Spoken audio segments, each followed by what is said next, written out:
Good afternoon, everyone. Thank you so much for joining us. My name is Michele Carby, Managing Partner at Holborn Assets HQ, based here in Dubai.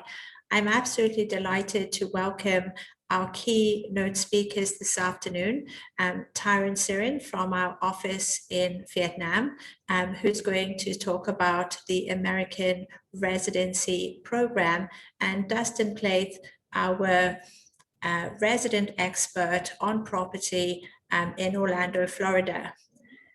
The highlight of this afternoon, I'm sure, is going to be given by the content. So I'm absolutely delighted to hand over to Tyrone, who's going to talk us through the proposition in terms of the citizenship and residency program in America and the highlights. Tyrone, I'm sure you'll agree with me, has great experience in this field. So I'm going to hand over to the expert. Over to you, Tyrone. All right. Thank you very much for inviting me this afternoon, Michele. And thanks to everyone for joining the webinar this afternoon. My name is Tyrone Siren. I'm a partner here at Holborn in the Citizenship and Residency Division. Today, we're going to talk about investment immigration to the U.S. Now, Holborn has numerous programs where we can help you immigrate to Europe, to the Caribbean. However, today we're going to focus on the U.S. and I'm an American, so it's kind of it's close to my heart, I guess you could say. And I know these programs very well. So a bit about myself. I joined Holborn about a year ago. But I've been in the investment immigration business for the past 13 years. I started in China. Although I've been in Asia for 20 years, I started in China doing this business 13 years ago. And to give you an idea of how popular this program was for America, when I started the program, there was, I'm sorry, can we go back? To give you an idea of how popular investment immigration has grown over the past 10 years, when I started in 2008, there were 200 families from around the world that participated in the American EB-5 immigration program, just 200 that year. By 2014, there were 8,000 Chinese families a year wanting to immigrate to the US. So it was just explosive growth. People became very aware of what a fantastic program it was. And it became popular because America is of course a top destination, but it's also a very easy program. It's very straightforward. And the benefits you get from the program really are not matched by any other program, basically in the world. I mean, it really is just one of the top immigration programs in the world. So just a little bit about my experience though. So I've been in this business for quite some time. I've been ranked as one of the top 100 agents in the world by the leading trade publication, U Global Magazine. I did a PhD on immigration from the University of Wisconsin. Because we're talking a little bit about education, and that's something that's also very close to my heart, is I spent about 10 years doing that PhD, but in an American university. And American universities are quite generous. I sponsored for more than $300,000 US to do my PhD and was awarded several prestigious fellowships. I'll study immigration. It was after I finished my PhD, I figured out how to kind of monetize my academic pursuits. So we're talking a little bit about the American dream, and we hear that a lot. But what is it that people actually mean by the American dream? And to me, I think that the American dream is really the idea that somehow, your children will do better than you've done, and that they'll have more opportunities than you will have. So, if you kind of look at some of the just quantifiable things that the American dream offers, it's really, having access to more business opportunities, education, the right to a lot of social benefits, and immigrating to the US will give you all of those. So the programs we'll talk about today will give you the right to move to the US, to travel in and out of the US freely, give you the right to work, live, study anywhere in America, it'll also, give you the right to study at any of the top universities in America, and the ability to even get financial aid like I did, and a lot of financial support from the US government. So along with that, once you immigrate to the US, you have access to the healthcare system. You have access to retirement benefits, unemployment, disability insurance. And after 5 years, you're also eligible to become a US citizen. The US passport is still one of the most powerful passports in the world. You can travel visa-free to 90% of the countries in the world. And something that a lot of my clients and friends and colleagues over the years remind me that, one of the benefits of having a US passport is not just still to travel around the world, but the US government is always there to support you too, or to protect you. If there's a war or there's a national disaster, America is one of the few countries in the world that actually comes for its people and will help them out of a bad situation.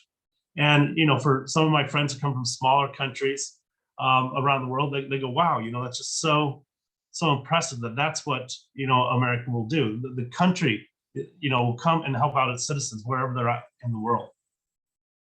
So it's really, I say this and people will say, oh, you're trying to simplify it to make it sound easy so that we'll go through your program. But the US investment immigration programs are probably some of the easiest in the world.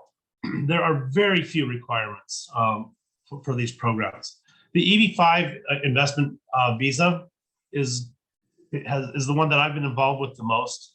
I've helped about 2,000 families through this program.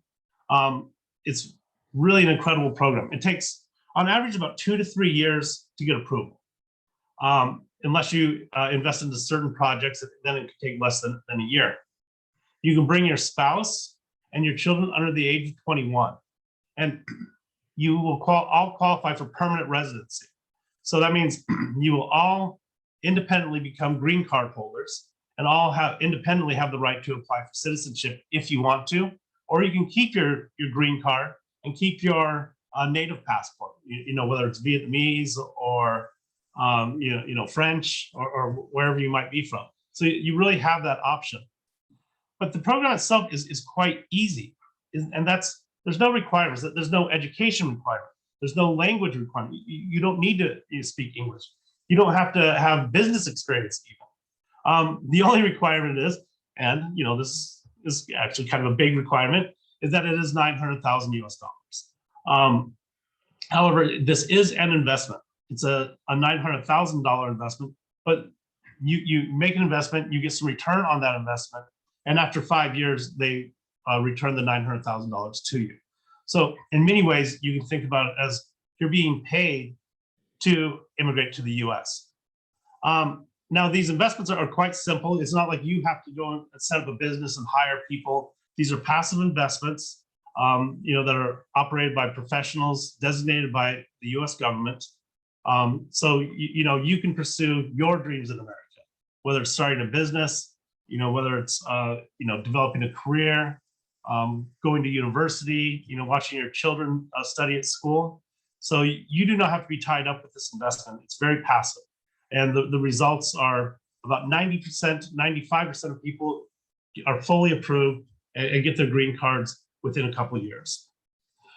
So here's an example of one investment that we have today that is exclusive to Holborn.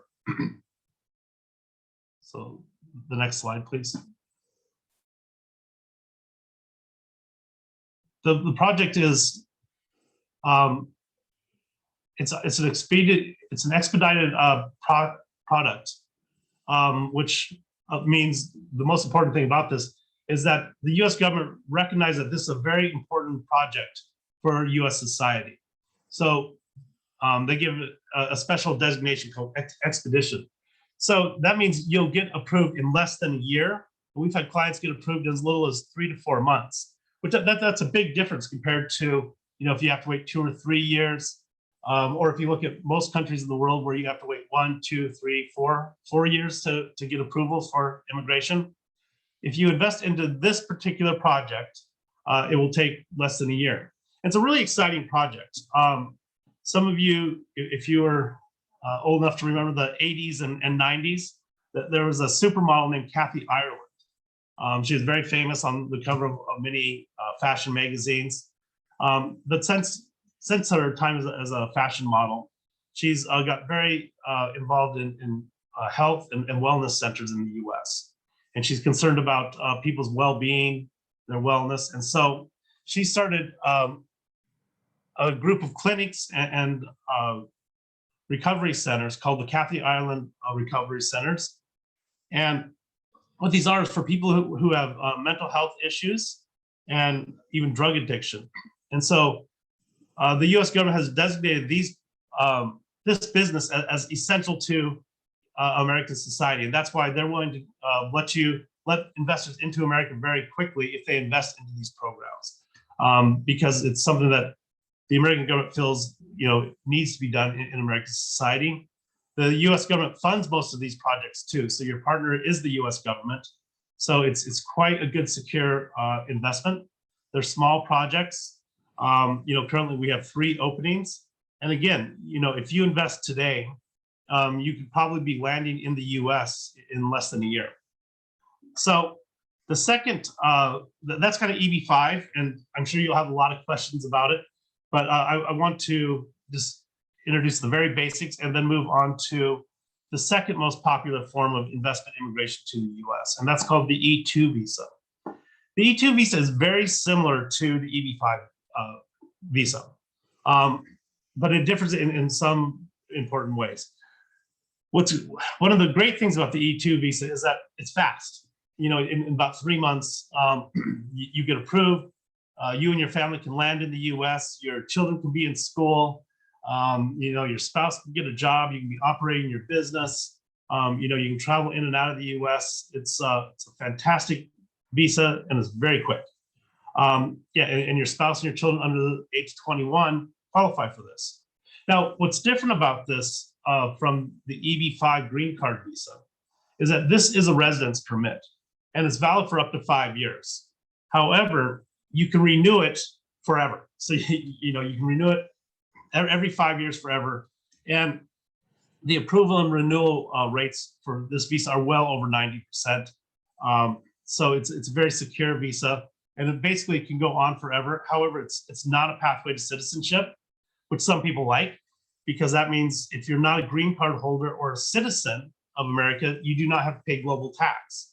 So this is a great visa for global entrepreneurs who want to maybe get into America quickly, get their children, into public schools or into universities very quickly.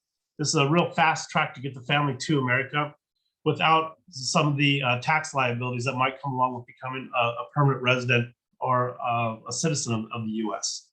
So there's no minimum amount required for this investment.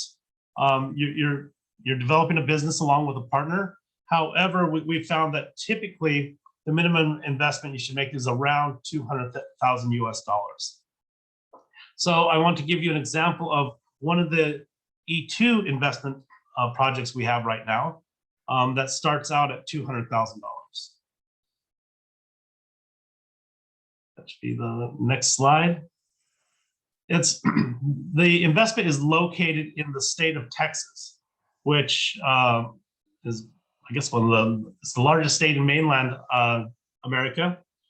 It's also, very famous for oil production. It's where most of the oil in North America is produced, and really kind of one of the financial centers for the oil industry. It's a very wealthy state, very prosperous. The economy is great. Lots of people are moving there. It also has a great education system. So the business investment we offer, Holborn offers, is, I think it's a very straightforward business model. You invest $200,000 into a property development company in Houston, Texas. And what that company does is they take your $200,000, they build a $200,000 home, they sell that $200,000 home, you share profits, they build another $200,000 home, they sell that home, you share profits, they build another $200,000 home, and so on. So, they've built thousands of homes now. They've been using this model for, I think, about 7-8 years. It's been very successful. It's very profitable for the investor immigrants. And it's very straightforward. It gives the investor a lot of control. The worst case scenarios is that the investor is invested into a company that owns brand new homes in Texas. So there's always a good sense of collateral there. So the E2 is really a great visa because it's fairly low cost. It's very fast, and it gets your family into America very quickly. Okay, so that is a real basic sketch of the two investment immigration pathways to the US. I will just do a quick summary here and kind of compare the differences between the two visas, because both are excellent, and I think both serve their purposes, and each family probably has slightly different needs and might choose one or the other. So quickly, the investment amount between an E2 and an EB5 visa. E2 is around 200,000. EB5 is a hard number. You must invest at least 900,000. The processing time for an E2 visa is only 3 months. So again, if you think of it this way, if you made your investment today, you would, your children could be in school probably by fall. It'd be close, but they probably make it there by fall. With the EB5 visa, for most investment projects, it will take 2 or 3 years to get approval. However, with our Holborn exclusive project, you can be certain that it would happen in under a year.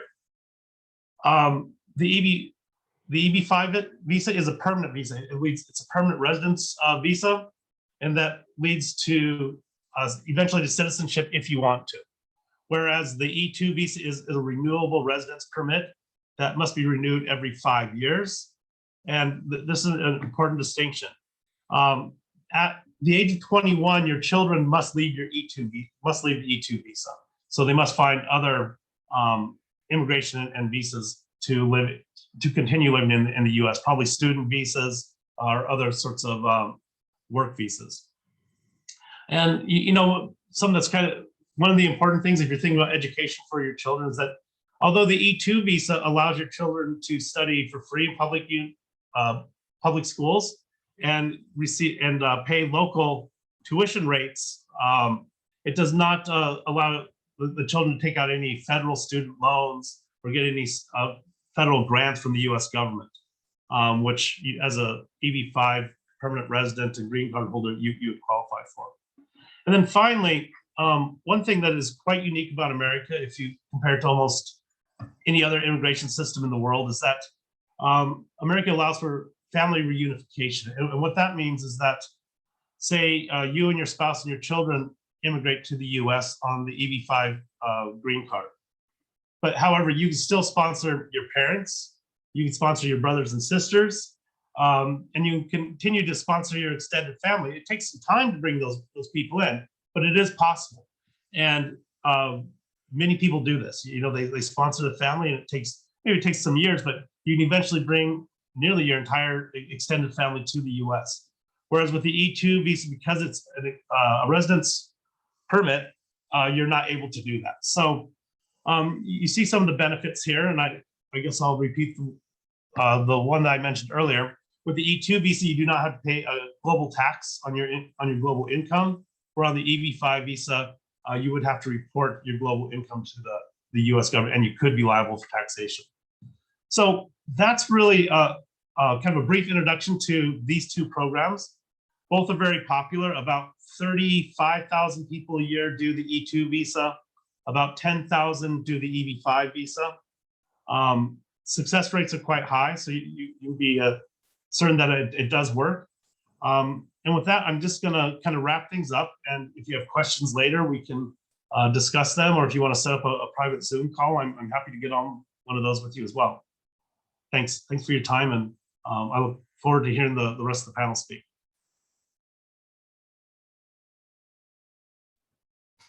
Thank you so much, Tyrone. That was really informative. And just for everybody on today's presentation, we will do Q&A at the end of today's presentation. So do stay with us, and please use the Q&A box at the bottom of your screen to offer any questions, which we're sure to cover at the end of today's presentation.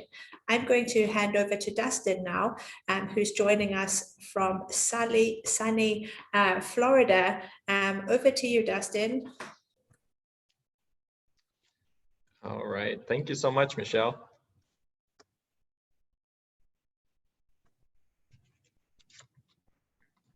Let me just get this set up here. All right.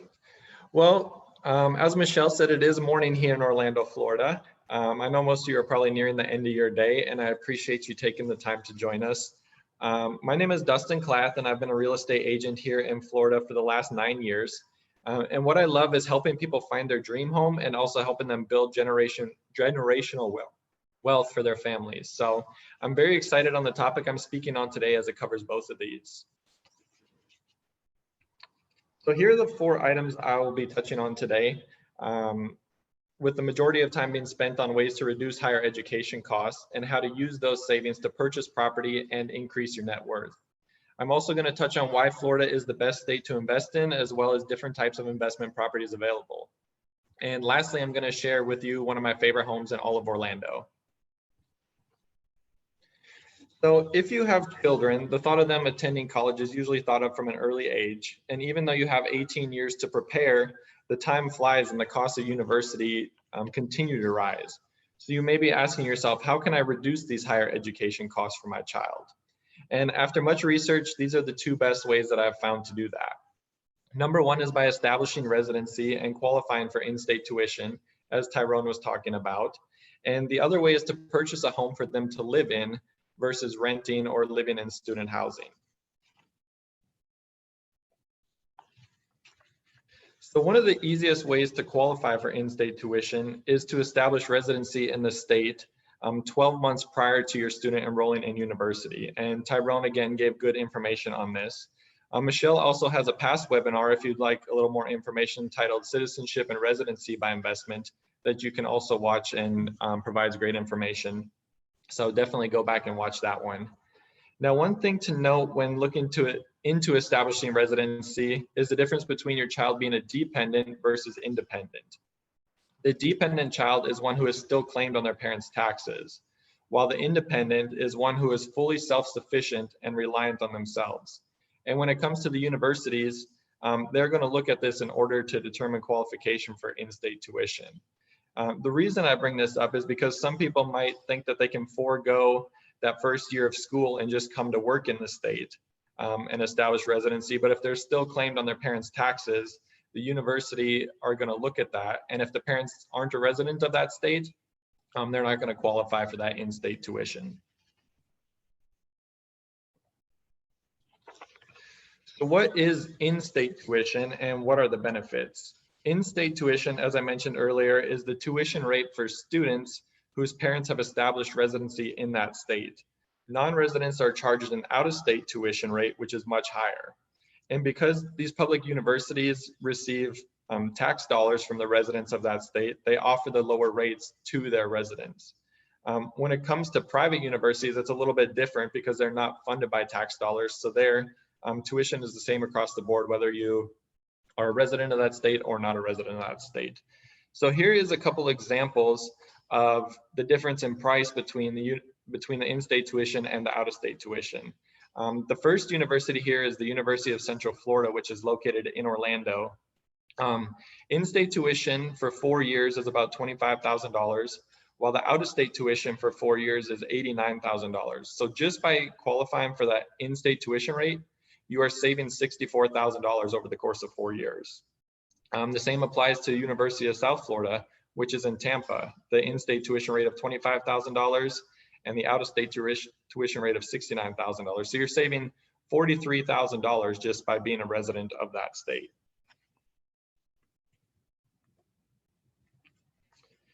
So what can you do with those savings? I feel like a great option is always to invest in real estate. And here's an example of a home in Orlando that I think would be a great option.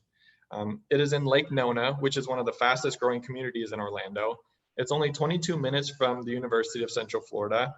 It has 6 bedrooms, 3 bathrooms, and is just over 2,600 square feet. And now there are many reasons why I chose to use this home as an example. However, the main reason is the price. It is listed at $418,000. So by saving that $64,000 by qualifying for your in-state tuition, you now have a 15% down payment for this home. And if you had 2 children, that would be a 30% down payment on this home. And that's just in savings by being a resident of the state.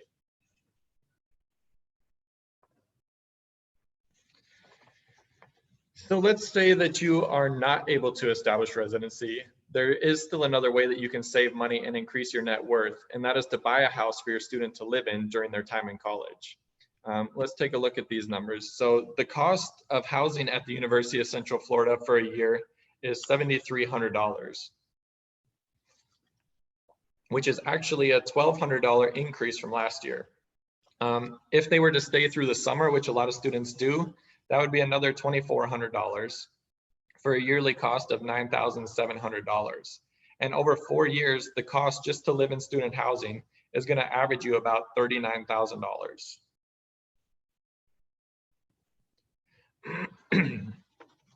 Now let's take a look at our housing example from before and see how much you can increase your net worth over those 4 years just by purchasing a home versus living on campus. I just want to state up front that these numbers are estimates, and adjustments will need to be made for fluctuating interest rates, different down payments, and market conditions. However, they are very close to what you can expect at the moment. Over 4 years, you will have paid down $22,000 in principal. We also add in the savings on housing, which is the $39,000 that you save by not living in student housing. And Lake Nona, the area we were talking about in Orlando, has seen an appreciation over the past year of 6.5%. So at the end of 4 years, your house is now worth $546,000, giving you an appreciated value of $121,000. And when we add all those together, your net worth will increase by $183,000. And that's just in the 4 years of owning the home.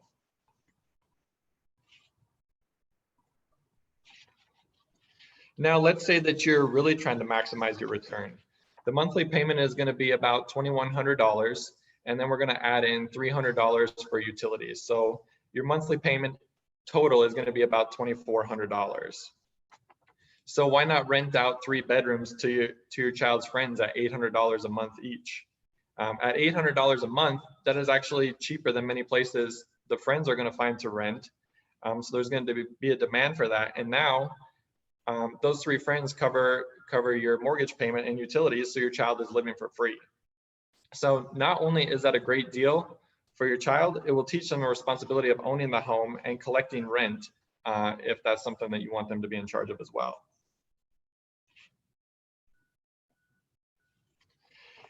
Now, let's say your child qualifies for in-state tuition and they decide to live at home. These are the numbers we talked about before. They do have the savings on housing of $39,000 from not living on campus.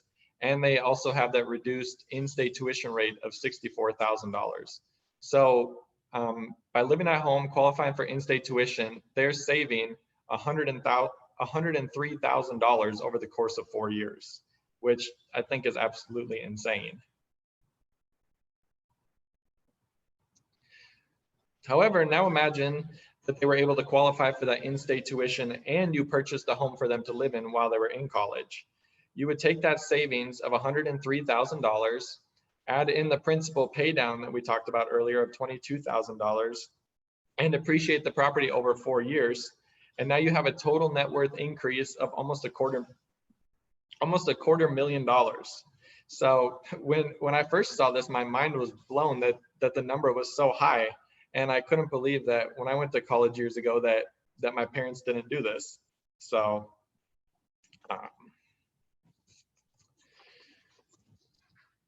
why Florida, and why are so many people moving to Florida? Almost 1,000 people move to Florida every single day. Florida also has 4 of the top 8 largest universities in the US, with the University of Central Florida here in Orlando being the largest with nearly 72,000 students. One of the main reasons is our economy and the fact that Florida has no state income tax, which makes it a very favorable state to live and work. A huge reason for this is the amount of money that comes from the tourist industry. Orlando alone had 75 million visitors in 2019, and that's a very typical non-COVID year. And it's a very business-friendly state. Florida was one of the first states to open back up after the initial lockdowns. There's no possible way to get bored in Florida. If there's something you want to do, you can find it. We're the theme park capital of the world, and in Florida, you are never more than 60 miles away from the ocean. So even if there's even something you couldn't imagine doing in Florida, like ice skating, for example, is possible. We have several indoor skating rinks and even professional hockey teams. And let's not forget about the weather. We're called the Sunshine State for a reason, and we have sunshine and warmth year round. When my friends and family up north are snowed into their homes, I love to send them a picture of a palm tree or the beach just to rub it in a little bit.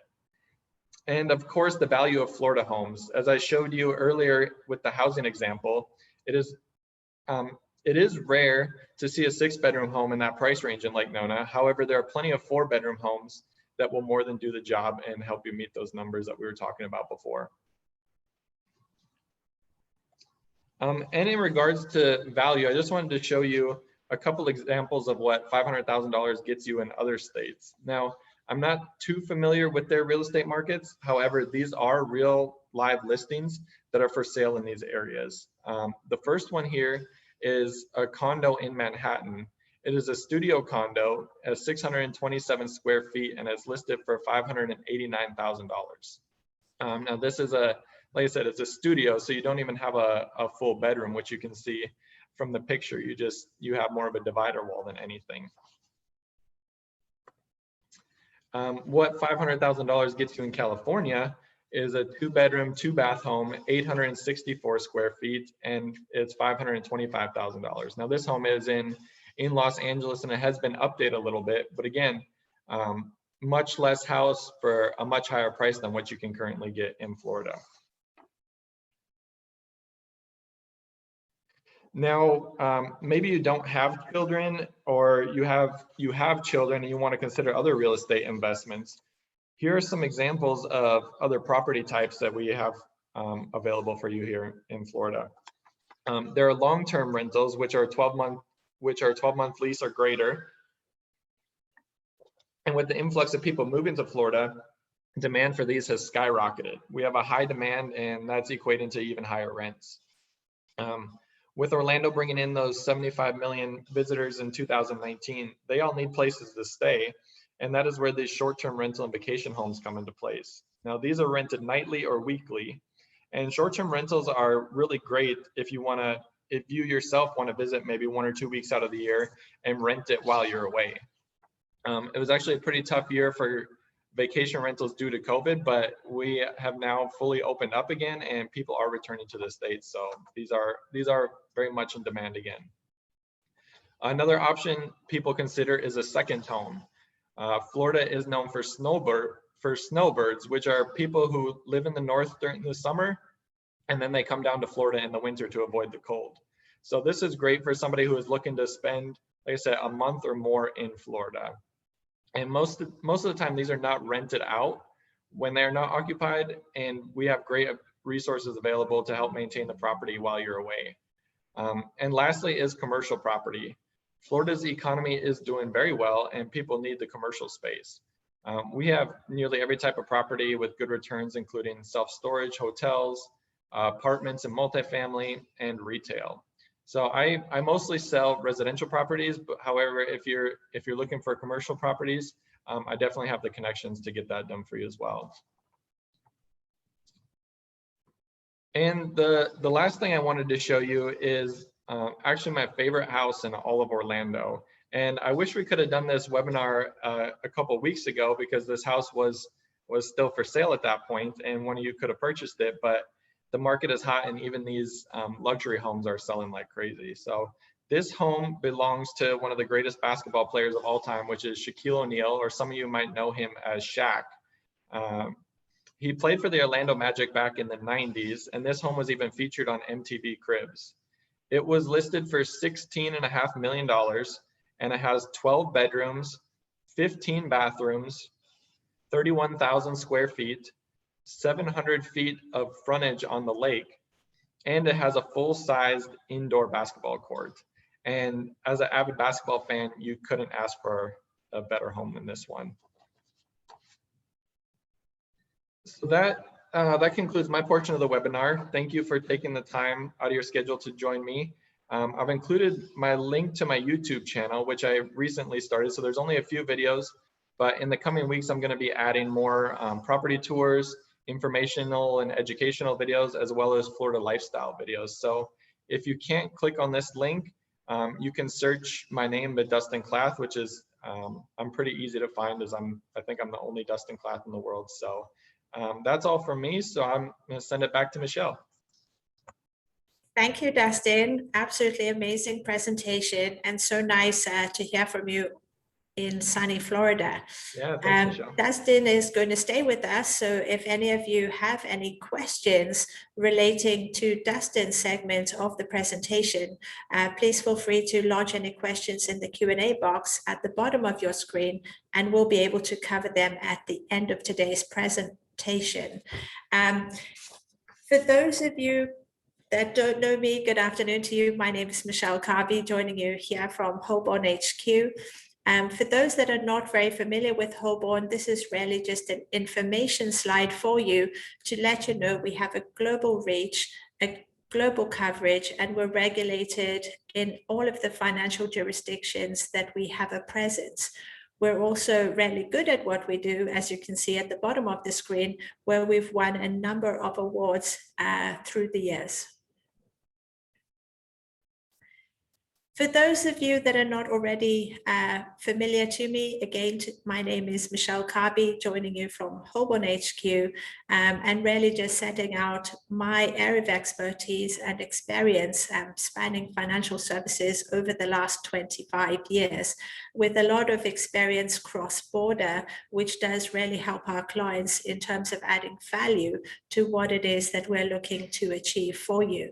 And really on that point, it's with great privilege that we're able to talk to you this afternoon, and today's webinar has been in the making for a couple of months, and certainly gained from my own experience with my daughter Michele going to an American university, and a chance conversation earlier this year with Dustin about how we could merge the two subjects together and talk about how we can, add value to our clients, buy properties, reduce the cost of education, because this is something as a parent that I faced myself. And I think Dustin went through some nail-biting moments with me when my daughter Michele was going to university, and it was, was she going to a Florida university or a California-based university where she ended up. And really what I've learned from my experience is what I'm going to share with you this afternoon, because I think it's of great importance and great relevance for all of you. What I've always said, and I'm a great advocate of it, is that the greatest gift that we can give our children is the gift of education. Everything else is up to them. So really today's presentation, through all the elements in terms of how to get there, from the residency program to how to buy a property, is covered this afternoon. And really, this is going to take us through how we're going to afford it and how we're going to build up that nest egg into making that dream a reality for ourselves, our families, and our children. Dustin covered this particular topic, but what is the difference between in-state versus out-of-state universities and education?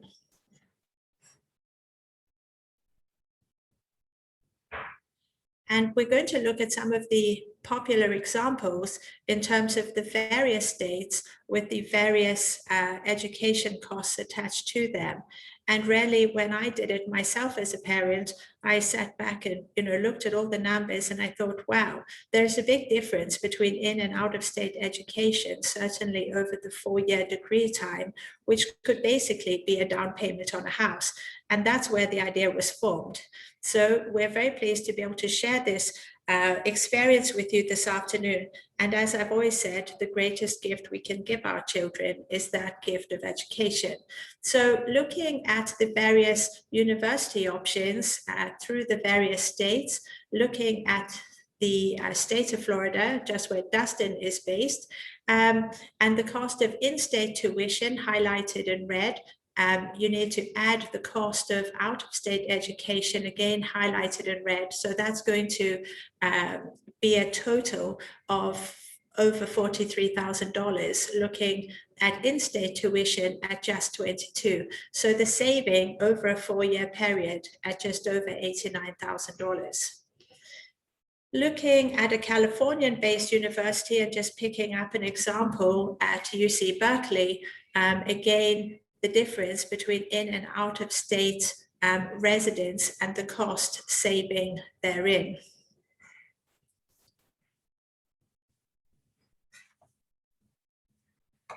Looking again just at a few examples, this is Purdue University, quite a popular option in the state of Indiana. Looking at an Indiana resident, university education cost just under $23,000 a year versus an international student at just over $45,000 a year. So in-state tuition saving just over $91,000 over the 4-year program. Looking over at a popular university option in Pennsylvania, looking at Penn State University and the cost of the local tuition versus international students and the saving over 4 years, just over $70,000. Now, one of the important considerations is, like Dustin touched on, housing, but let's just look at the cost of tuition and campus expenses for your 4-year degree. And in order to illustrate this for you, we're going to look at a few examples and really to consider the college fund target based on out-of-state fees and looking at starting today for perhaps entry to university in 5 years, or starting today, for example, for entry in 10 years. But of course, these are just examples. We can always personalize this for you. The average saving for an American university cost out of state, $48,000 a year. And the average total 4-year American university expense, $192,000 over the 4-year program.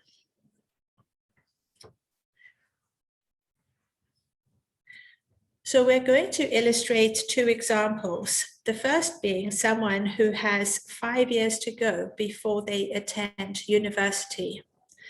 And in that particular example, what we're going to consider is the total cost of the 4-year program at the out-of-state university cost, which is $192,000, which brings us to a required college fund of $234,240. We've used a standard financial calculator and built-in compound interest growth at 9% a year, which is very achievable if we consider the S&P 500 over a 5-year period has benchmarked at least 10% a year returns. In this scenario, we can see that in order to reach our target of $234,000 in 5 years, we need to save at least $3,261 in order to achieve this target at the end of 5 years. But that is, of course, based on the growth rate at 9% a year. So obviously the money needs to be invested rather than sitting in your bank account. In this slide, we look at inflation linking the university expense of $192,000 for a period of 10 years. So if your child is destined to university in 10 years from today, what do we need to save in order to achieve this objective at $284,160? Again, using the same financial calculator and building in compound growth of at least 9% a year, we can see that in order to achieve our target, we need to save $1,558 a month in order to achieve this objective. Now, it's really important to start as early as we possibly can, which is the difference obviously illustrated to you today between the amount you need to save over a 5-year program or looking at saving over 10 years. So it's important to start planning early in order to be able to make sure that you can achieve the objective you set out to achieve. And it obviously makes it a lot easier to budget towards the commitment you need to make for your child. Now, of course, for the best part. And this is the point where your college fund is secured. You've worked and saved really hard in order to secure that for your child. And your child, of course, is ready to attend the university of their choice.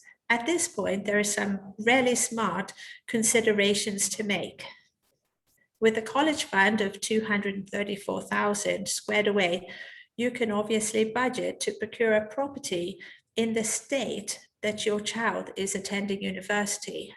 And therefore, providing you qualify for in-state tuition, you could put down a payment of $120,000 from the money that you've saved, which equates to therefore a 30% loan to value deposit, and it gives you an opportunity to purchase a property of around $400,000. This means we're going to utilize the balance, as it were, of $114,000 towards in-state tuition fees to cover the 4-year degree that our child, or your child in this example, is going to be able to do at the average cost of in-state tuition at $28,560 a year. Therefore, if we considered investing $120,000 towards a real estate-based investment, and you allow the equity to be invested to grow over time, as opposed to just spending this money and having nothing to show for it with out-of-state university fees. So, of course, the choice is yours to make. We're just giving you some very smart options and considerations in order to best utilize the money that you've saved. So if we look at this example, you can either choose to spend the entire $234,000 in paying out-of-state fees, or you can pretty effectively plan and strategically place $120,000 down towards a property. And I'm sure Dustin can help you with that if you're considering Florida or any one of the other states. And of course, a property is a growing asset and appreciates in value over time. As Dustin highlighted in the state of Florida and in his city, very nearby to him, properties are appreciating by 6.5% a year. So if we look at your appreciating asset and being able to qualify for in-state fees, you end up paying a fraction of the cost by going the in-state tuition fee route. The best result being that your child is able to graduate at a time that you have geared towards and you've saved towards, but equally, you've got a stake in a property that you can then consider doing something smart with. You can sell the property, give the property to your child, or do something really smart with it. And if you factor in the capital appreciation cost and you take that off the commitment, you're obviously going to see in our example, spending just under $100,000 in education versus the $234,000 you would have paid and not had anything to show for it with out-of-state tuition fees. And Dustin had a really smart idea in terms of, being able to purchase the property, getting your child's university friends to come and stay, and it actually makes the cost of home ownership free.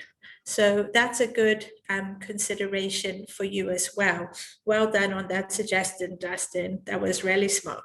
So it's a great opportunity for everyone, and we just really wanted to share this opportunity with you. And we've really been able to hold your hand through the process, being it through how to get to America, long term, that is, in terms of as parents or as entrepreneurs, how do we move to America and make it happen for our families and our dependents, which Tyrone highlighted. Dustin had some great examples on properties, and obviously we touched on how to save for that American education. So I'm going to revert to Q&A now. So for all of you on today's presentation, we're very happy to take questions from you this afternoon. Our guest speakers are standing by to answer any particular questions. So I'm going to go through Q&A. For those on today's call, please feel free to use the Q&A box at the bottom of the screen, and we'll be delighted to answer any questions that you have. This is a question for you, Dustin. How many international students would you suggest or think there may well be in the state of Florida? Is there any stats on this? I don't know the exact numbers, but I probably estimated around 30,000. I know the University of Central Florida here in Orlando, they have 2,700 international students, which is about 4% of their population. And the University of Florida, which is in Gainesville, I think they have about 8% of their population, which is international students. So I think 4,000 to 5,000 students there. So I probably estimated around 30,000 for the state. Wow, that's quite something. Excellent. Thank you so much for that one, Dustin. I'm going to ask the next question. What would you suggest the best option is for your child if you have American passports, but parents are not? Okay, so the children have American passports, but the children don't. What would the best option be? Tyrone, perhaps a question for you. If the parents don't have passports, American passports that is, but the children do, what would the best option be? I think it really kind of comes down to what the parents ultimately want If the kids have American passports, they're kind of taken care of. From the parents' perspective, they could choose either EB-5 if they thought, they wanted to eventually become permanent residents or citizens of the U.S. However, if they didn't want to make a large commitment to the U.S., the E2 visa might be the easiest. It's a bit lower cost, it's fast, and you don't have all that pesky reporting of your global income to the U.S. government, which is a really big benefit. So whereas your children could still enjoy all the benefits of being a U.S. citizen, the parents would not have to make that same sort of commitment with the E2 visa. So that's something to keep in mind. But ultimately, if they were very dedicated to moving to America, it might be best to do an EB-5 visa or a program. Okay, thank you so much for that, Tyrone. The next question is likely to be yours as well. Can you see it on the screen? If the children are American but living outside of the US, would they be eligible for in-state university fees, or is buying and holding a property a prerequisite? Owning a property is not a prerequisite, although I think it would help very much in establishing your residency in a particular state. I think Dustin could probably talk about that. What you have to, in order to establish residency in a particular state, you must do things like establish some sort of address, whether it's a rental or permanent, or house ownership. Do things like get your driver's license, and you begin paying taxes usually in that state. So those are some of the things where if the family's living outside of America now, they might want to start considering which state the kids would like to go to school in and establishing residency there. And I think the outline that Dustin gave is a very good one. And Florida would be a wonderful place to do it. And house ownership is probably the strongest tie to showing that you are a resident of that state of anything you can do. So. Absolutely. Dustin, do you have anything to add on that in addition? No, I don't on that. I think Tyrone answered that perfectly. Owning a home does show that you're committed to being in the area for sure. Absolutely. And in terms of, you know, what is the best way to consider property ownership, Dustin? You know, you touched on great opportunities for the state of Florida and all the fantastic reasons why Florida is a good consideration. But for parents who perhaps are not familiar with America, what would be, you know, some key considerations in considering where to purchase? Well, I think economy is a big part. Florida's economy is growing, and we're seeing in a lot of other states the economy has slowed, and people even moving away from those states to come to states like Florida or Texas, who are a little more favorable to business. So I think that's very important. I'm also from the north of the United States, where it's very cold, and so I prefer the warm weather. So I think climate is also a very important factor. And then also, I guess, where do you want to be, or where do your kids want to be? I mean, Florida has some great public universities, and like I said, they have 4 of the top 8 largest universities in the United States. So I think those are all very important factors. Absolutely. And I know we spoke earlier on some key points, and you certainly said the properties in Florida are just being snapped up really quickly. Oh, yes.